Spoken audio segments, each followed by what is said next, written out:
Hello po mga kahabi, no? So, eto, may nakita akong lumang kulungan ng aso, no? Sa kapitbahay. So, hiningi natin to at gagawin ko kasi itong kulungan ng ibon. So, yan.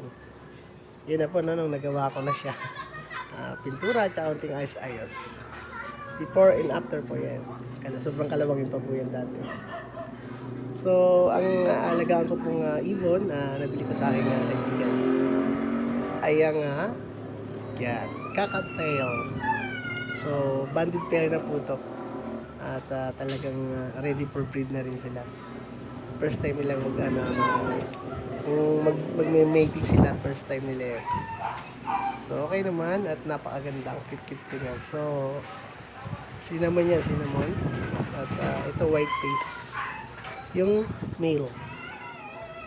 Bakit po yan? Kasi po yung dahil sa ulo nila. Yan. Yan ang male tong nasa harap ng puti. At white face. At yun ang female sa kabila. So, ayun po. Napakakit talaga. So, sarap nila alagaan. At talagang yung parang ma-enjoy kayo. May wala stress. Sa umaga po yan, sa umaga. Maririnig niyo po yung sipol niya. Ayan, napakakit.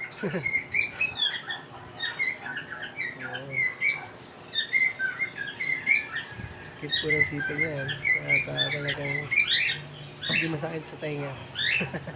Yung male lang po kalimitan sumisipol. Ayan.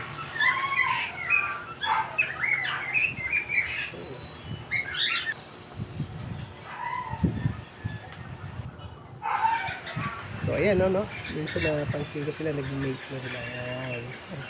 Katuwa kasi, siyempre, alam natin, magkakaroon sila ng egg. Yung eggs, diba? Ayan. So, ganyan sila mag-mate. Hindi ko lang malapitan kasi hindi ko akalain na mag-mate sila. Hindi pa sa table. Sinom ko lang yung ayan, diba? Halos mga isang buwan pa lang yata sa akin. Shout out kay Arcel Lumidaw, my friend. Sa kanila po galing yan. So yan, sa umaga pinapakain ko po yan. At saka hapon. So, pero pwede mo rin damihan na sa umaga ng pagkain. So pagkain po yan na African mix lang nabibigay ko. So yan. Kailangan kasi nakita natin sila nag-make. Kailangan mas marami ng foods na ibigay natin. Lalo na ng mga healthy foods. Kaya ng mga veggies, ganyan. Minsan pechay, minibigay ko. Kung pilipil or malunggay. Lalo na yung malunggay. Napaka-healthy niyan. So, ayan, no? Ganyan. Silang pihikan sa mga ganyang pagkain. Kumuha ko ng malunggay, no? Papakain natin sa ating alagang cocktail at chicken. Ito yung babae.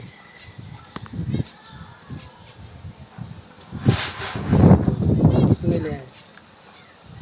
Yung babae na ito nanganak na. Nanganak mag-itlog na po.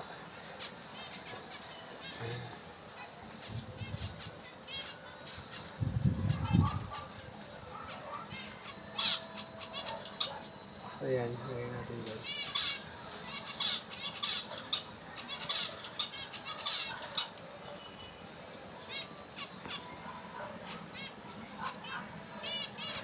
Nilaglag.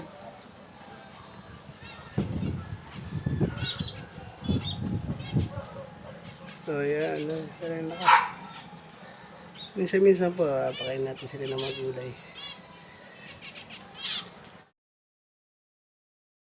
Bukas nag-itlog na rin ang aking cocktail.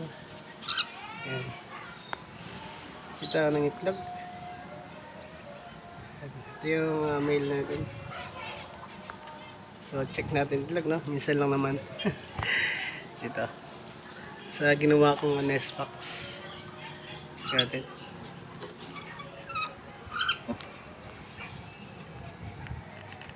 Uy, may dalawa na.